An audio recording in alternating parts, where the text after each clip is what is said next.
Hey guys, well, welcome back to Music Talk with John. This is part two of my Billy Joel series. In the previous video, I talked about Billy and his family, history, and the albums and the bands that he was a part of before he started his solo career.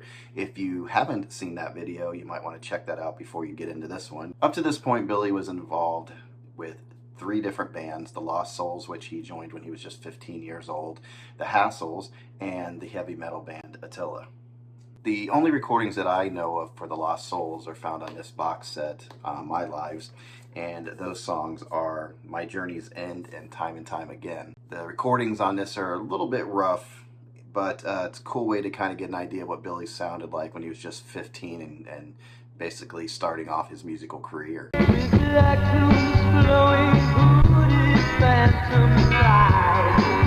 There are three CDs I wanted to share with you during this, and it covers his early stuff, and I wanted to tell you a little bit about them just in case you'd ever seen them out in the wild, as they say out there. So I want to give you some information on these. The first one is this one. It's the Hassles, and it's called You Got Me Hummin', which is the title of a Hassle song. The CD contains the entire first album of the Hassles, the self-titled debut, as well as I'm Thinking, a B-side to the single that they released, You Got Me Hummin'. This also contains a demo of the song I'll Be Around. After that on here, and this is in order as the releases occurred, is the entire album Hour of the Wolf by the Hassles. It contains a demo of the song When I Get Home, and also a demo of the song Look Around and You Will Find. The sound quality of this is actually impressive. It's very good for what it is, and if you're looking to complete your Billy Joel collection, I would definitely recommend this one.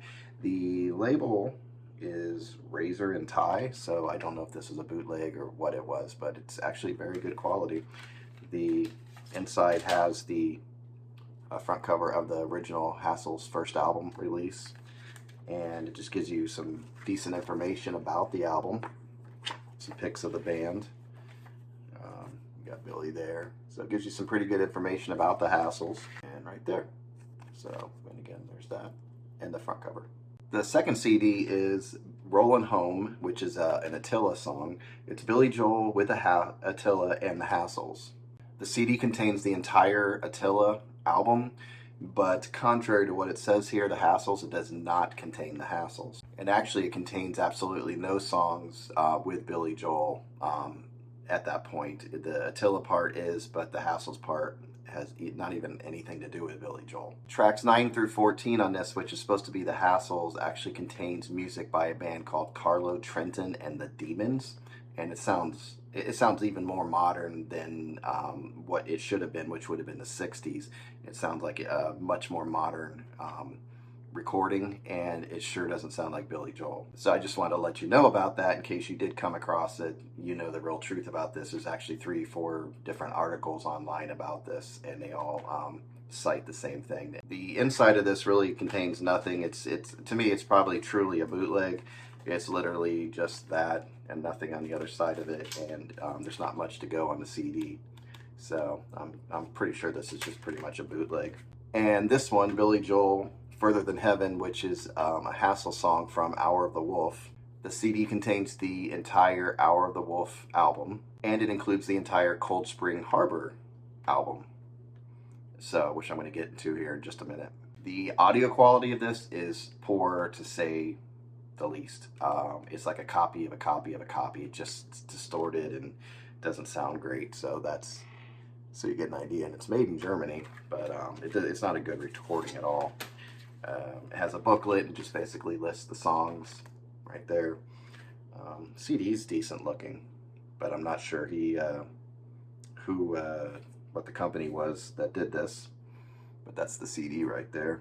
And also on this, with the Cold Spring Harbor recording, I'm not sure if you're aware, and I'm going to get into this a little bit further as we get into it, but Cold Spring Harbor, there was a problem with the recording, and this sounds like so basically the recording of Cold Spring Harbor was recorded at a higher, faster speed when it was made, and I'll explain that a little bit as we get into the album. But it sounds like they tried to fix it on this, whoever this company is or whatever, and they actually just took the album and slowed it down. It seems like where they got his voice is close to what it would be normal.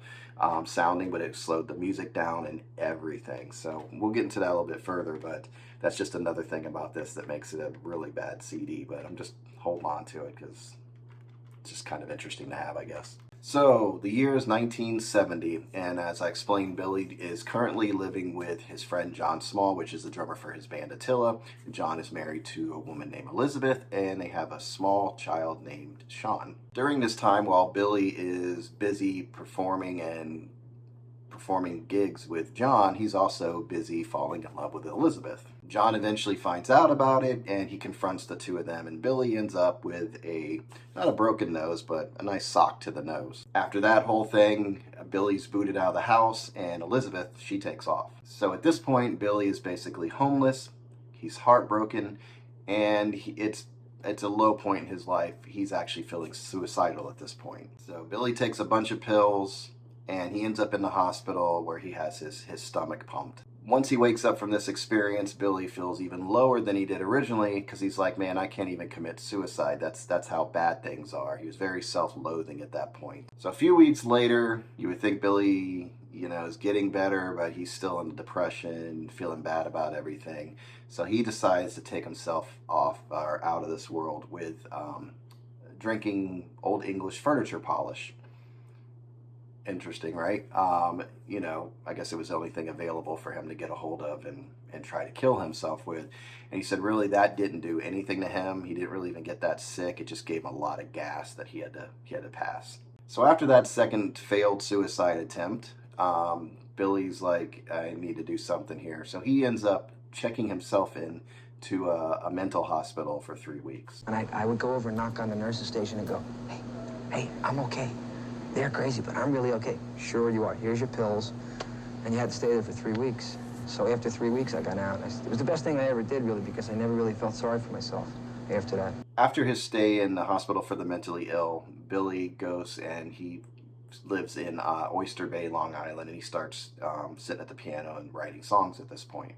The songs he wrote, he wasn't intending on actually recording and doing himself. He actually had other people in mind, like people that he admired in the music industry. He wanted to write songs for them to perform and become a songwriter, basically. Most of those songs would end up on an album, which we're going to get into here, but there's a couple of the songs that he wrote at that time that actually ended up on later albums. Parts of The Ballad of Billy the Kid and Captain Jack were written at that time, but they would show up later on Piano Man, while another unfinished song would end up on The Stranger as part of Scenes from an Italian Restaurant. The part of that song that would end up on there, actually he changed the lyrics also, and the original lyrics were Things Are Okay in Oyster Bay, and he changed that to Things Are Okay With Me These Days. So if you know that song, you know what part I'm talking about. Things are okay with me these days. Got a good job, I got a good office, I got a new wife. So Billy writes these songs, he's trying to get them heard, and he's given advice that, if you want to get your music heard during this time, these days, you need to go ahead and record them so people can hear what they sound like. So Billy goes in, he records the song, he starts passing them out, and they're actually rejected by several recording companies. During this time, this is early 70s, and this was the time of the singer-songwriter. A small company called Family Productions came across Billy's demo, and they liked what they heard, and they didn't want other artists to do this music. They saw something in Billy. Billy was reluctant at first, but he ended up signing the contract, which was not a great contract. He'll find out later, but so he goes ahead, signs the contract, and he begins truly recording his first album. So Billy leaves New York, heads west, and ends up in LA, where he begins recording this album at a recording studio called The Record Plant. So things got off to a rough start. Billy didn't like the production. He thought it was overproduced. He wanted more simple recording, and he didn't like the string arrangements that were being used, and he didn't care for some of the musicians that were on the album. But little did Billy know that those were the least of his problems. The biggest problem was about to come up. So during the mixing process, where you take the original tapes where the music is recorded to and you put them onto what is called a mother recording, it's basically a temporary album that can only be played so many times. It's called like acetate. During that process, where it came from the tapes to the mother record, the the master tape was actually played at the wrong speed. So after it was played off the master tape at the wrong speed and recorded onto the mother had a recording of Billy and the music played too fast. The sad thing is the producer, Artie Rip, who owned Family Productions, knew there was a problem and he did nothing about it and just let it go. Now Billy didn't know there was a problem. He wasn't part of that part of the process. He was given a copy of the album and he actually took that home and he invited a bunch of friends over to listen to the album. So you can imagine you're sitting in there proud of something you've just accomplished. You recorded all these songs and you got your friends there and let's do a listening party and let's enjoy this. You put it on and Billy's quoted as saying his friends said he sounded like Alvin and the Chipmunks. This is my first album, and we're gonna have this listening party, and my friends are listening, they're going, so you can imagine how embarrassed he was. I took the thing and I threw it like a frisbee. So the album we're talking about here is Cold Spring Harbor. This is the first one right here. This is the copy I have here is where they corrected it in 1983. They went back and actually corrected the vocals and the music because everything was affected since the tape played so fast. It affected his voice and the music and everything recorded. What's interesting that I noticed, so when it was redone, it was on Columbia, and we'll get into how Billy hooks up with Columbia later. But right here is still Family Productions, right there. So the name Cold Spring Harbor comes from the hamlet where Billy was living on in Oyster Bay. So it was the area where he was actually living, and that's where these pictures were taken. And regardless of the issues with the recordings, this album, Cold Spring Harbor, was released on November 1st, 1971. The back side's pretty cool. It just shows Billy, a young Billy, sitting there at the piano, which is probably how he wrote these songs. I don't know. He got some alcohol back there, a little inspiration. Not sure what's going on there, but there he is writing the songs. And we're going to go ahead and talk about these songs. The first song on the album is She's Got Away, which is a very popular song of his. It was actually made even more popular later where he did Songs in the Attic, and a live version of that was released. And here's where I want to give you a sample of what the original release of the album sounded like. And here's a sample of She's Got Away. She's got a way about her. Crazy, right? Chipmunk time. Okay, so he was right. So 1983, like I said, they went back and fixed the problem, and they actually added different instruments and things to make it a little bit more modern. But here's a sample of what it sounded like after it was fixed in 1983. She's got a way about her. Billy said he just wanted to write a simple piano ballad, and he was inspired by like George Harrison's Something. Something in the way she moves. And also Joe Cocker's You Are So Beautiful. You are so beautiful. The second song on the album is You Can Make Me Free. You can make me free. You can make me smile. And the song actually originally on the first release had like a jam at the end and it played on, but when it was fixed and the recording issue was fixed and all that stuff in 1983, they actually cut the song a little bit shorter, so you can hear where a jam could continue on, and it's pretty cool because there's guitar work and everything in there, but you can see they kind of just fade the song out instead of continuing the jam. The third song on the album is Everybody Loves You Now. And you can always have your way somehow. 'Cause everybody loves you now. That has like a frantic, constant moving, Billy describes it as, you know, it's a hard piece to play because it's just moving, moving, moving. Baby, all the lights are turned on you. And the guitar is going ching, ching, ching, ching, kind of like throughout the whole thing. This song was actually inspired by Dylan, and he had Dylan in mind when he wrote it, and not thinking that Dylan ever recorded one of his own songs, but he had Dylan in mind. It's about like this spoiled woman who is very famous, and the singer in the song is basically calling her out on her attitude and, you know, her demeanor and how she acts, and basically is predicting her downfall. The fourth song on the album is Why Judy Why. Of all the people in the world that I know. This song was a song to his sister, a dedication of that, and ask, you know, somebody he would talk to and have conversations with, and it's a song about you know, why are these things happening? And, you know, it feels like somebody he could just turn to. So that's the basis of that song. The song also reflects how he could turn to his sister in times of need and when he really needed some emotional support. The fifth track is Falling of the Rain. Now, if you really listen to it, Billy had a way of incorporating what he was thinking, the theme and the feel of a song through his piano. So if you listen to how the piano keys are played, it really feels like, you know, rain falling down.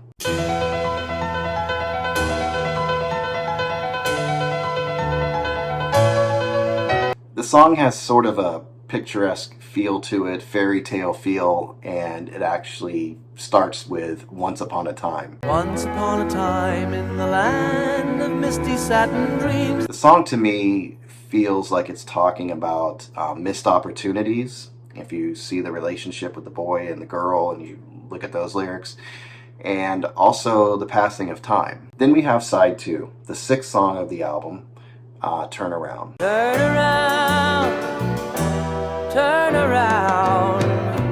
The name Eliza in the album is actually referring to Elizabeth. Oh, Eliza, you must begin again. The song has kind of a country feel to it, which is similar to Stop in Nevada off of the Piano Man album. Billy said he was inspired by James Taylor's style of songwriting when he wrote this. Number 7 is You Look So Good to Me. The song has a nice full organ sound to it. I like how the organ's produced on that song.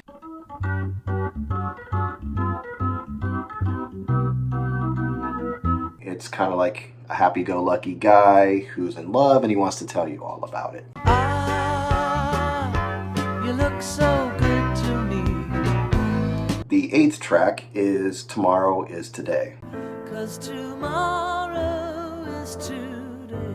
Billy in later interviews would say this was basically a suicide note. And I'm afraid to go to sleep. And it was at that time where he was reflecting and going, man, I'm breaking up my friend's marriage, you know, just at the low point of his life. In the song, seems like he feels hopeless. And if you really look at the front cover of the album, it kind of looks like that. Like it's just very expressionless, like he's just looking on, and that seems to be the tone of this song. The 9th song is an instrumental called Nocturne.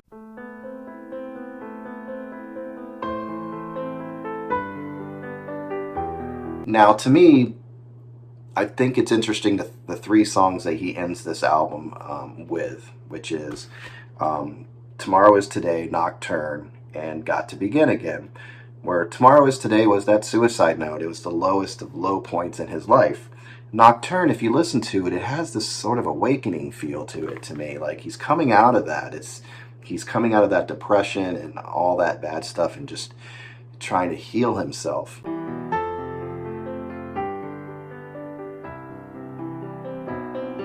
So when you get to the 10th song, Got to Begin Again,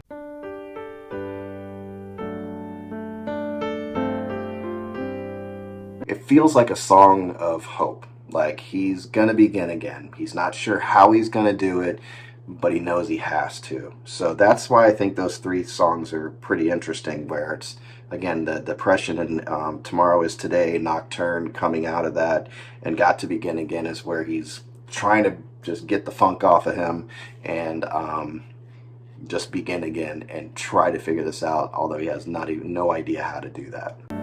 Where do I go from here?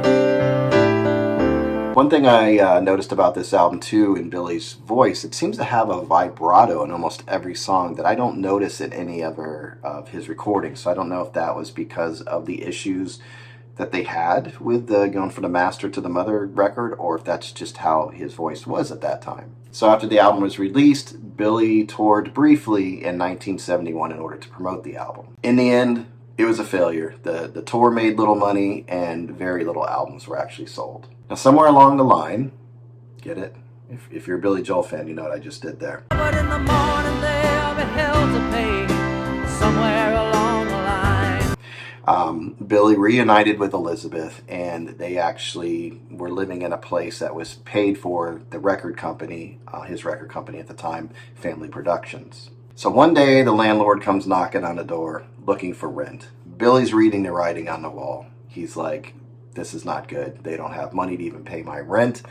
So he's like, I got to get out of this thing. So between the failed tour, the poor album sales, landlord knocking, Billy's like, let's go. So he packed up with Elizabeth and Sean, and they started, they got in a car and headed west. And the interesting thing is Billy didn't even have a license, so Elizabeth had to do all the driving. So Billy was determined to go out west, make them kind of wonder where he was. Why isn't he in New York? Kind of lay it low in the West, in LA again, and start trying to figure out how to get out of this contract with Family Productions. A small problem was there that Billy didn't know about.